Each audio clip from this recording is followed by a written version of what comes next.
Hi everyone, hope everyone's doing good. I wanted to make a little video on some updates that's been going on with my life. I'm so excited. I, at 35 years old, got my license. I passed my road test. So the day I took the road test was the March 18th, and that's the day after St. Patrick's Day. And I always remember when I was 11 months old because I turned 1 in April. My dad got sober, so that's his sober anniversary. So I was like, okay, I feel good about that day. I think it's gonna bring me luck, and it did. So I got my license on the day that my dad had been sober for 34 years. So that was really cool. I am really excited. I don't really like driving that much because I don't mind driving. I like to drive, but I don't like other drivers. I get very irritated when people are beeping and just let people drive. Take a breath. We'll all get where we're going. So that's the one thing I don't like about driving, but I just wanted to have it, in case of emergency. I mean, I've always got around with bus and Alyssa drives and mom drives, my dad drives, Dennis he drives. So I've always been able to get a ride from people and everything. But I just thought, I'm getting older. One day down the road, what if, Alyssa doesn't feel good and we need to go somewhere or I need to go somewhere? I will have that license so I could drive. So that was it. That was the motivation. But I'm not going to be like, now that I have a license, go out driving everywhere, get a new car. Definitely not that. So but I was really excited about that, and I've been feeling really good. I did have a depression flare up the other day. It tends to happen um, when I'm going to talk to either my therapist or my psychiatrist. So it was the day before I talked to my psychiatrist. I had a physical that day. I was feeling good about having a physical. It was, I do a yearly physical. So it was a new doctor. He was really nice. I felt good about it. But then, the depression hit. And I figured out that it's because my mind doesn't want me to be better. My depression wants me to believe that I don't deserve to be better. So when I get in a depression spell, I lash out at all the things that help me. I don't want to do therapy. I don't want to take medication anymore.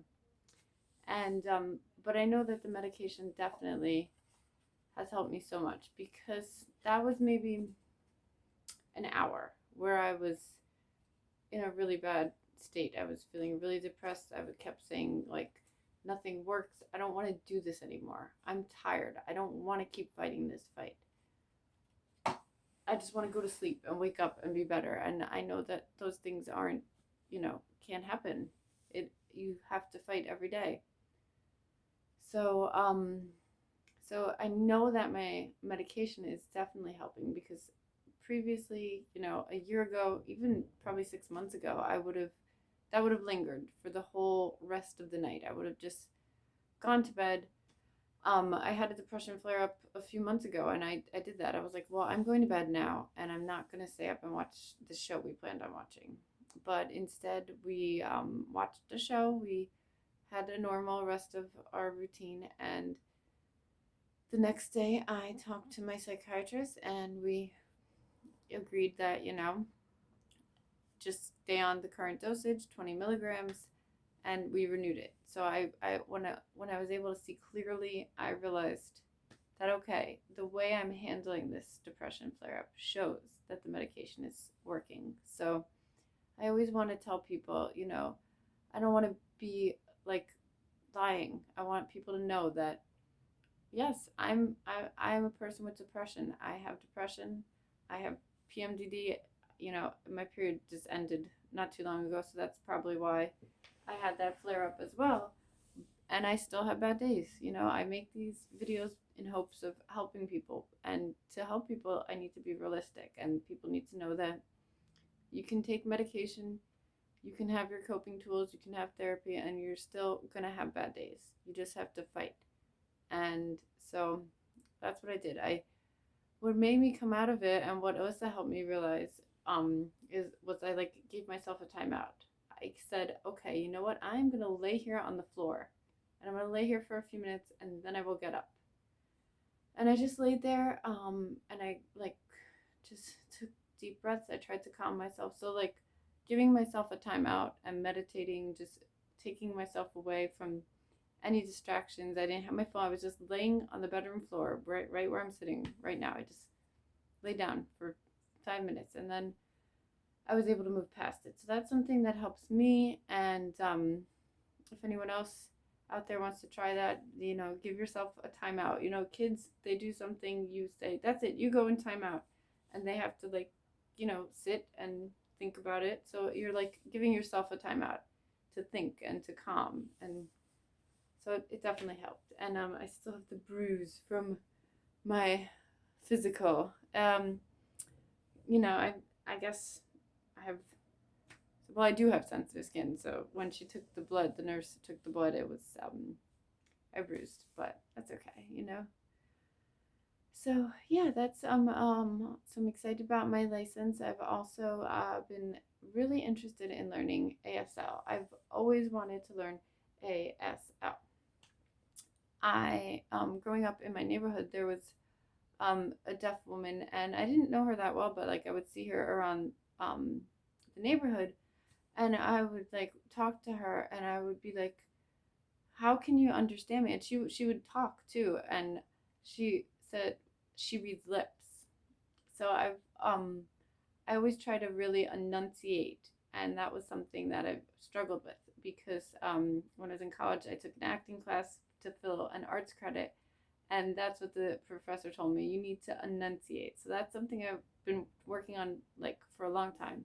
And when I was little, I was interested in learning ASL, and I would take ASL books out of the library, and I never really stuck with it. But then when we were watching Only Murderers in the Building, there is a deaf character, and he speaks sign language. So I decided I'm going to do it. I'm going to dedicate it. So I've been learning for a few months now, and it makes me happy to learn. I find it interesting because I learn from a YouTube channel, and then I have an ASL app that I downloaded too. And it's there's a few different YouTubers that I look at and learn ASL from them, and it's so interesting to me the way different people sign different. It's like there's slang here in New York versus California. People have different. It's like dialect, that kind of thing. So it's interesting. I like to sign happy with two hands, but I've seen a lot of people do it one hand, happy.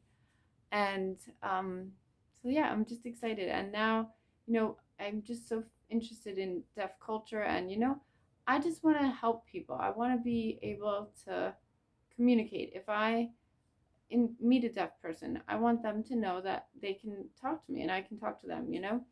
I I wanted to learn German. I've been learning German for a few years, and I'm semi-fluent. I could probably get by, if I had like regular conversations in German. But so I wanted to learn that for me. I wanted to learn something new and learn a new language. And then I decided that I want to learn ASL for myself, but also for others, to be a good human, to know something and to be able to help, because I think, Niall DeMarco and Marlee Matlin, they're two deaf celebrities that come to mind. And the important thing is, access and letting people know that, it's not that hard. ASL is a beautiful language. It really is beautiful.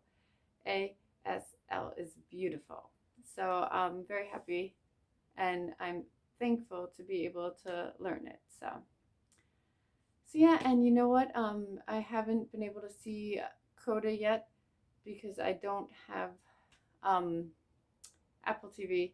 I have too many other streamings already, so I'm not gonna add Apple TV. I really want to because I want to see that, and I really want to see Ted Lasso. But sadly, gotta prioritize, and I need my Disney Plus, I need my Netflix, so. But I want to see Coda when it comes out, and I think deaf culture is amazing, and I'm so happy to be, like, I guess, an ally and learn that. And maybe, I want to maybe have a child one day. If I have a child and my child is deaf, I'll already have a head start. And even just babies. I remember when I was babysitting and I would nanny, and the kids, when a baby, before they can talk, it's good for them to know sign language because they can communicate. So, like the little girl that we were nannying, Gigi, we knew that she wanted more, was more, or she wanted milk, she was thirsty, she wanted milk. So, it's good to teach babies a hearing baby too. So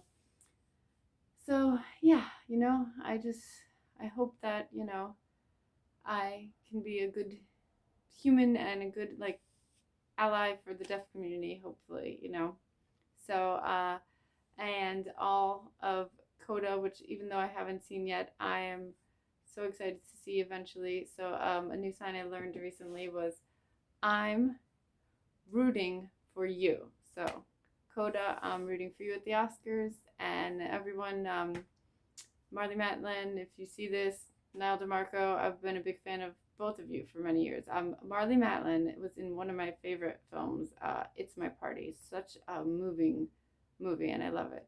And Niall DeMarco, obviously, I fell hard for him in Dancing with the Stars, and then I've kind of followed his career on things, and I'm looking forward to his book. So, all right, so this video got away from me, got really long-winded, but I hope you've stuck with me. If you want to talk, leave a comment. If you have feedback, leave a comment, subscribe, let me know what you're thinking, and maybe what other kind of videos you'd like to add. I basically just do these videos for me as like my own journal. I can look back and see I had a vlog, I had a journal. So, but if anybody else finds something interesting and you want me to talk about something, leave a comment, make a suggestion.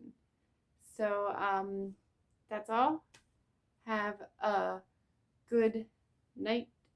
No, that's not night. I did that wrong. Okay. Have a good night, everyone.